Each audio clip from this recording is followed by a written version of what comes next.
everyone, welcome back to my YouTube channel. My name is Maddie and I'm so excited that you are here. Pardon my voice today, y'all. I'm getting off of a cold, but today we are finally doing my November wrap up. I'm filming this on December 13th, so we are literally halfway through the month and I haven't gotten this video out to you guys. I just finally got through final season and I was just really overwhelmed, so I spent all of my time studying and obviously didn't film videos for you guys, so I am so sorry about that, but we are finally back. As y'all can see, the background of this video is a little bit different because I'm finally home for Christmas break. I'm so happy. I was so ready to be done. My classes were so hard and I was just so burnt out, and I'm finally here and finally able to just sit and talk about books. But anyways, let's just go ahead and jump right into my November wrap up. This month I read 10 books, and y'all, this was a disappointing month, which really sucks because I had high hopes, but a lot of the books that I read were not so great, but I still finished them because I wanted to get through them. Anyways, starting off, we had a couple of really good ones, and we are gonna go ahead and start with The Alloy of Law by Brandon Sanderson. Here she is in all of her glory. Y'all have heard me not shut up about the Mistborn trilogy, and this is the first book in the second era of Mistborn, so it comes after the first trilogy. It is set 300 years after, and it is basically an entire new world with new characters, and it is amazing. I am so excited to finish these 4 books, hopefully as soon as possible, because y'all know I'm obsessed with Brandon Sanderson, everything he does. I just can't get over how incredible he is and how much I love his series. I didn't realize how much I would love fantasy books, but specifically his fantasy books, and we definitely started off the month with a banger. So this was absolutely incredible, y'all. It was only a little bit over 300 pages, so it was really easy to get through, but basically we're introduced to Waxillium Ladrigan. He is a rare twinborn, which basically means he can push on metals with his allomancy and then also use Feruchemy to become lighter or heavier at will. And if y'all read the first trilogy, you would know that this is kind of the magic system that the Mistborn series has, and it's a really cool magic system. Allomancy is basically the ability to burn metals in your stomach, and then they give you certain abilities. I just find it so fascinating how Brandon Sanderson is able to just create these magic systems that are so whole and feel so complete and feel so real, and it was really cool that this was a little bit different from the magic system from the first series. Basically from the first series, most people could only use allomancy or Feruchemy, and Feruchemy is basically the ability to store like your weight or your senses or something like that, being able to store it in metals that are basically on your body, and then you're able to in that moment make yourself lighter if you're storing weight. So in the original Mistborn trilogy, most people were only able to use allomancy or Feruchemy, and then there was also hemallurgy, which is a completely different thing, which we don't talk about as much in the series, but basically in the first series you're able to really only use one, and in this series he has both Feruchemy and allomancy, which I found really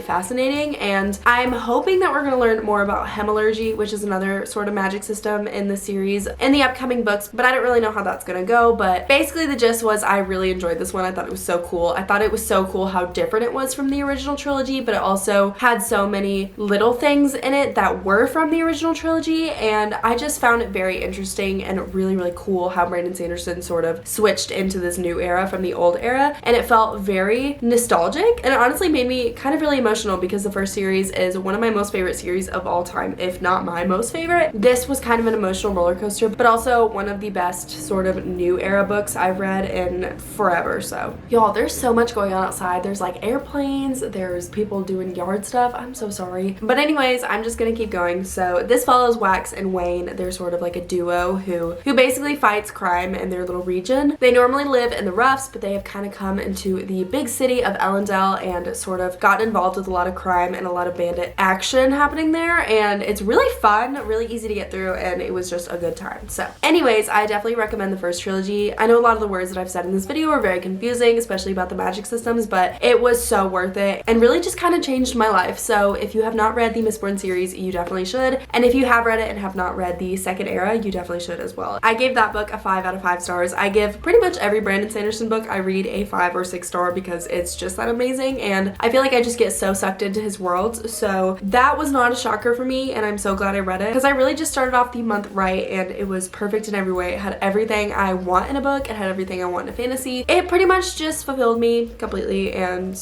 I love it so much. So next up we have Crown of Midnight by Sarah J Maas. If y'all don't know, this is the third book in the Throne of Glass series, and y'all, if you don't know what the Throne of Glass series is, you are missing out. It is absolutely crazy. It's incredible, and it is so well done and so easy to get through as well. I burned through this book so quickly. But anyways, the Throne of Glass series is a fantasy series by Sarah J Maas. It's sort of like romantasy vibes, like a lot of action. I wouldn't necessarily say this is a romantasy, but it definitely has some romance in it, which really just makes the series so whole for me. I love a little bit of romance in my fantasies, and I will say a lot of Brandon Sanderson books have that, but not as much as sometimes I may want. So this is a little bit refreshing, especially since it is so easy to get through. But this was the third book. I can't really say much about it, but honestly, this was probably one of my most favorite books so far. I feel like it was so full, so complete, and it had a lot of things about the series that I just loved, but multiplied, I guess. Does that make sense? It was really just, wow, just a wild ride of emotion, a lot of just the characters I really love coming into play more, and I really just ate it up. So this was amazing. If you haven't read the Throne of Glass series, I seriously recommend looking into it, and it blew up for a good reason, so definitely consider that. Basically, the Throne of Glass series follows Celaena Sardothien. She has a really dark past, and she basically gets involved in the Assassin's Guild, and so a lot of stuff goes down, and then it kind of leads into another sort of arc of the story. So I'm not really gonna totally explain that because that would spoil the other books, but I would definitely recommend it. I really like the Assassin's vibe. That's not really something I'm super used to. Seeing her progress so much in the series has been amazing, and I just love this so much. I gave Crown of Midnight a 5 out of 5 stars as well. We are starting off this month really strong. I burned through this so quickly, and it had everything I could ever want. Now we are transitioning over to the romance books I read in this month. This was the third book I read in the month of November, and it is Flawless by Elsie Silver. I honestly don't know how I didn't start this earlier. It has a lot of the romance and also the spice that you want, but also so much story in it. This is my first Elsie Silver book I have ever read, and honestly, I was sort of getting really tired of romance because none of the books that I was reading were really just my favorite, and Elsie Silver completely changed the game for me. She is, wow, I just can't get over how much I love her writing and how much I love her characters. Rhett is basically the face of professional bull riding. At least he was until it all blew up in his face. His agent basically tells him he has to clean up his reputation and sticks Rhett with his daughter for the rest of the season as supervision. And this is where the female love interest comes in. Her name is Summer Hamilton, and she basically is very blunt, very outspoken, and very fun. And this sort of sparks a relationship between them. Y'all, I have never read anything about professional bull riding or anything similar, and I don't know how I liked this so much because I didn't think I would. I honestly thought it would turn out to be a little bit silly and not really something that I'm super into, but the way that I couldn't stop thinking about this for like a week after I read it was crazy, especially considering I'm not a super big romance kind of person. I most of the time read a lot of fantasy. The rest of the video is going to shock you because pretty much all I read for the rest of the month was a lot of random little romance books. So I definitely think that this sort of sparked my re-interest in the romance genre because of how just amazing it was. I love Elsie Silver. I feel like she did such a good job of putting a lot of story into it and also a little bit of spice, and then also a lot about their relationship, and both of these characters just felt so real to me. They felt so whole, and I feel like with a lot of romances it just focuses on the relationship and kind of misses sort of the story or the characters' backstories, and they don't really feel like real people to me. But this was the complete opposite. I felt like they were real. I felt like I knew them as people, and it was so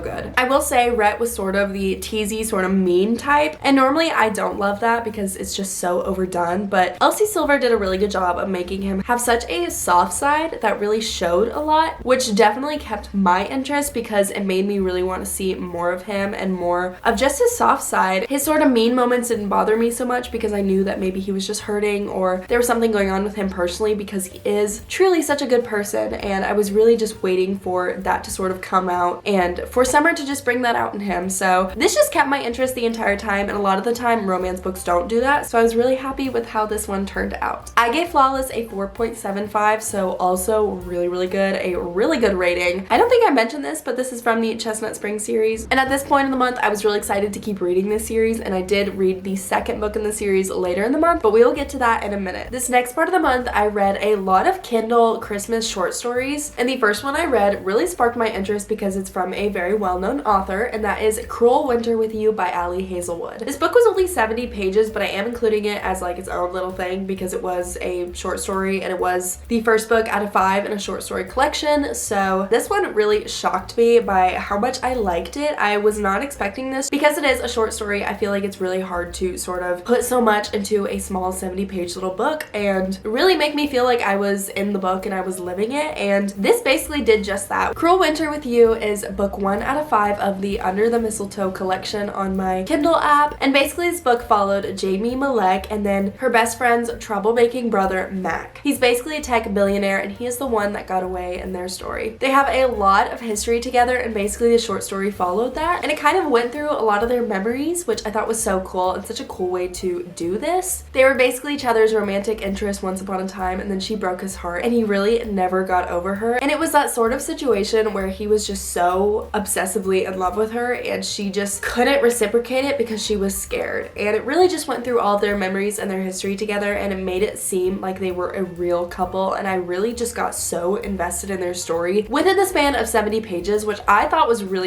impressive. And I personally never really reached for short stories, so I was shocked by just how much I really enjoyed it. But she basically comes over to his house to borrow a pan for her father, and then a blizzard hits and he invites her in and they kind of recap over their story together, and it was just wow. It was so atmospheric, it was so Christmassy but so sad and so emotional, and made me just so invested in their lives, and I felt like I really just knew them as people, and I really sort of related to this, not because I've been through a similar situation, just because I felt so connected that I felt like it happened to me too. Does that make sense? I don't know. Anyways, this was just shocking by how much I loved it, and I gave this one a 4 out of 5 stars. I didn't really feel like I could give it much more than that because there were some little things that kind of were said or things like that I just didn't necessarily love. But there was nothing I could really like put my finger on and say that this was wrong about the book. I just felt like personally it was a 4 star. So that was Cruel Winter with You. And then moving on, I also read Merry Ever After by Tessa Bailey. I think this is the second one in the series. Okay, yes, I was correct. This is the second book out of 5 from the Under the Mistletoe collection, like I was talking about. Merry Ever After is by Tessa Bailey, who is a very well-known author in the romance world, and I was really excited to read something from her because I have never read a single one of her books or anything. I really just heard about her, so I was really excited for this one, and I had some high hopes, I will not lie. However, it was only 59 pages, so I was a little bit nervous, and I just didn't feel like 59 pages was enough to make me absolutely love a book. But anyways, Merry Ever After follows a single mom, and she works in a thrift store. A gentle giant farmer basically walks in and he can't find jeans that fit, so she decides to make him some. Evie, the mom, wants to stay single. She basically can't trust anything more than a sort of friends with holiday benefits situation, but Luke is in it for the long haul, and he wants a wife. He wants someone to spend his life with and someone to spend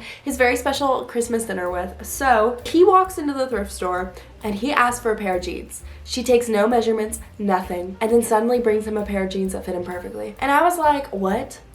Like, I don't care how talented you are, that's just not how that works. And he basically becomes absolutely obsessed with her, has all these fantasies about her, and it was just like a lot to take in, and it was too much. And at that point, it was just getting creepy, and I was not here for it anymore. I checked out. They did some things. There was too much spice. The spice was weird. We were talking about weird things, and I just hated it. I hated it. I did not like it at all. This was probably my least favorite book I think I've ever read. It was not good at all, and I think I just hate Tessa Bailey. I just do not like her writing. I do not like the way she writes those spicy scenes. I feel like it's just too much, and the book really just revolved around his obsession for her just because she made him a pair of jeans. It was too much to take in, honestly. I did not like it. So this one I gave 1 out of 5 stars. It was just not good. Then I decided to give one more book in this series a chance, and that was All by My Elf by Olivia Dade. This was the 3rd book in the Under the Mistletoe collection. All by My Elf follows Nina and William, and they're basically underpaid adjunct professors at the same university. Over the winter break, they decide to do a holiday side hustle together, and eventually they are stranded by a blinding blizzard in the middle of nowhere. They play a game of Never Have I Ever, and it basically starts a romance between them, which kind of was always there. Essentially, Nina has always loved him, and he has always loved her too, but they both never really sort of realized that, which honestly I just thought the lack of communication was first off a little bit annoying, and also the way that Olivia Dade sort of wrote out this whole holiday side hustle was really confusing. Those were just a couple of cons, but overall I did really enjoy the story. I thought that their characters were really fun and really cool, and I felt more connected to it than I thought I would, which gave it a 3 out of 5 stars for me. I did enjoy this one. I wouldn't totally necessarily recommend it. It was a little bit boring and a little bit confusing, but I did get through it really quickly, and I actually didn't mind it as much as I thought I would. Next up, continuing on the romance trend, I actually did read the second book in the Chestnut Spring series, and this is Heartless by Elsie Silver. This book follows Rhett's older brother, Cade, and his romance with Willa, who is Summer's best friend. So if y'all couldn't tell, this is a interconnected standalone romance series. I loved this one. I'm telling y'all, I think I'm just obsessed with the series as a whole. I love it so much. It's another sort of cowboy vibe romance, very southern, very country, and Willa is much more of a city girl, which makes it a lot more fun and a lot more interesting. Cade is a super grumpy dad, and Willa needs a job. So Summer basically gets Willa into this whole situation with Cade because she tells her that Cade is needing a nanny for his son. So Willa takes a job, and her very sunshine self shows up at his door, and Cade is not having it. However, Willa really sparks a relationship with Cade's son, and they're just absolutely obsessed with each other, and they become just so close. So Cade starts to soften around the edges, and this sparks a romance between them. I love the single dad trope. Wow, I love having like a kid in a romance. I feel like it adds so much to it that I didn't necessarily think it would. I've read some books similar to this sort of vibe, but not anything like this, and I just fell in love with Cade's son. I fell in love with Willa, how sunshiny and just fun she is, and how much of a mess she is, and just how different they are from each other. I feel like their romance really sparked perfectly. I didn't feel like it was rushed. I didn't feel like it was weird. I just felt like there was so much wanting between them and so much tension. It was like palpable. Also, just like I was talking about earlier, I feel like Elsie Silver did such a good job of keeping the spice of the romance and the tension between them, but also having so much story. I felt like Willa and Cade are very full people, and I feel like this whole family and this whole series is very real, and I've never really connected to a family the way that I've connected to theirs, especially in like an interconnected romance series. Like I've never really just connected in that way,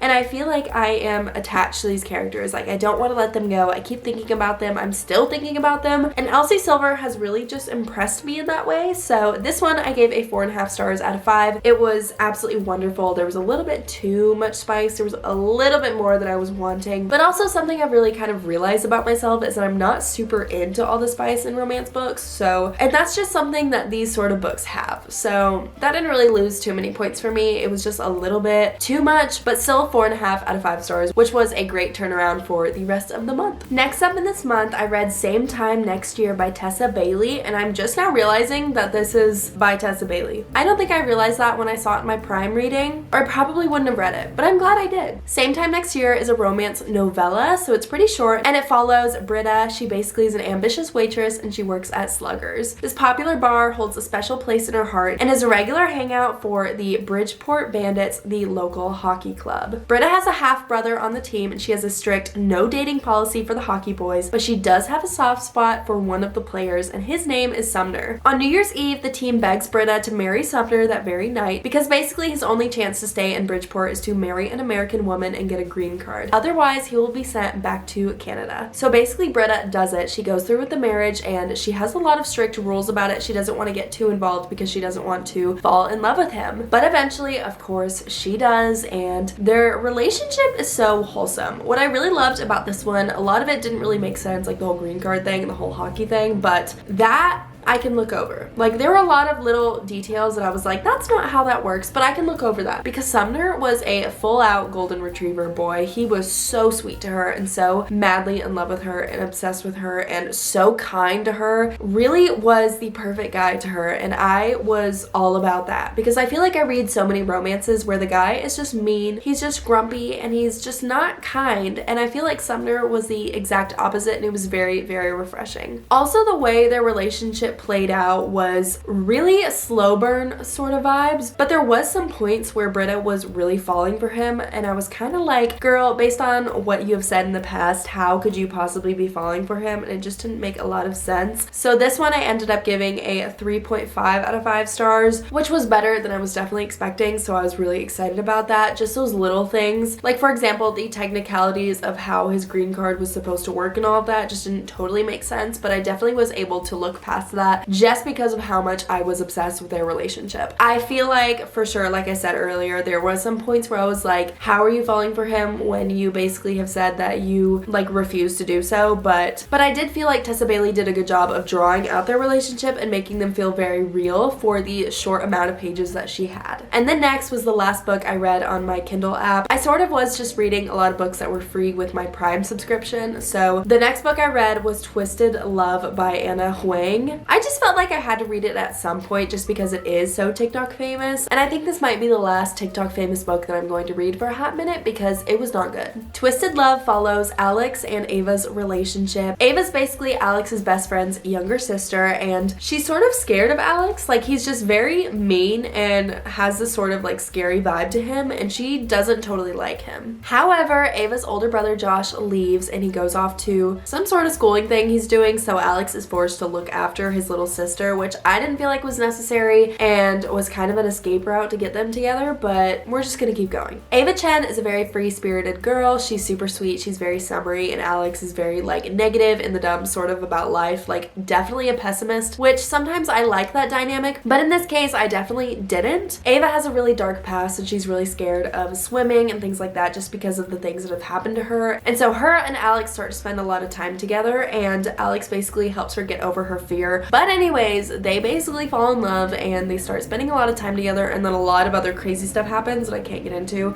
but it has to do with Alex's past. He wants revenge for the death of like his entire family, and a lot of that stuff sort of turns it into like this mafia vibe, but also enemies to lover romance, but also like grumpy sunshine girl sort of trope, and it was just a lot of stuff crammed together and it was not good. I didn't enjoy their relationship all that much. The only thing that really saved this for me was Ava and her older brother's relationship, and I just really liked Ava and learning about her past. I loved that part of the book, but everything with like the whole like trying to make it a mafia romance, like a dark romance thing, and then also like a grumpy sunshine sort of vibe, and then just throwing a lot of stuff at you, and it just made it suck, and I just didn't love it. So that one ended up being a 2 out of 5 stars. It was not great. If you read it, it's kind of hard to sort of explain what happens in it, and I also don't want to spoil it for you guys, and explaining what did happen that made it so horrible would basically spoil the entire book. But if you have read it, you would understand. It's just not very well written, and I didn't love their romance together. I just felt like it was very forced and very rushed. So that was a 2 out of 5 stars, which was kind of unfortunate, and my hopes were definitely a lot higher because a lot of my friends also have enjoyed this book, so I just didn't like it, and that was a bummer. The last book I read in the month of November was Heir of Fire by Sarah J Maas. This is the 4th book in the Throne of Glass series. I kind of switched it around and went back to fantasy because I was just over romance with all of those not so great books that really just disappointed me. So I finished off strong with Heir of Fire. Wow, y'all, the way that this just continued the series was just mind-blowingly beautiful, and I read this so unbelievably fast. Like, I read half of it in the airport in one sitting, and it just was such a wonderful continuation of the series, and I just could not get over how amazing this was. I ate it up. It was gorgeous. It was beautiful, and I'm so excited to read the end of the series. So this one, obviously I can't really talk too much about, but I really just did love it, and this was a 5 out of 5 stars for me. So that completes all the 10 books I read in November. This was kind of a rough month. There was a lot of really low lows and also a lot of really high highs. So I was a little bit disappointed, if I'm going to be honest, but I was also really proud of myself for reading so many books.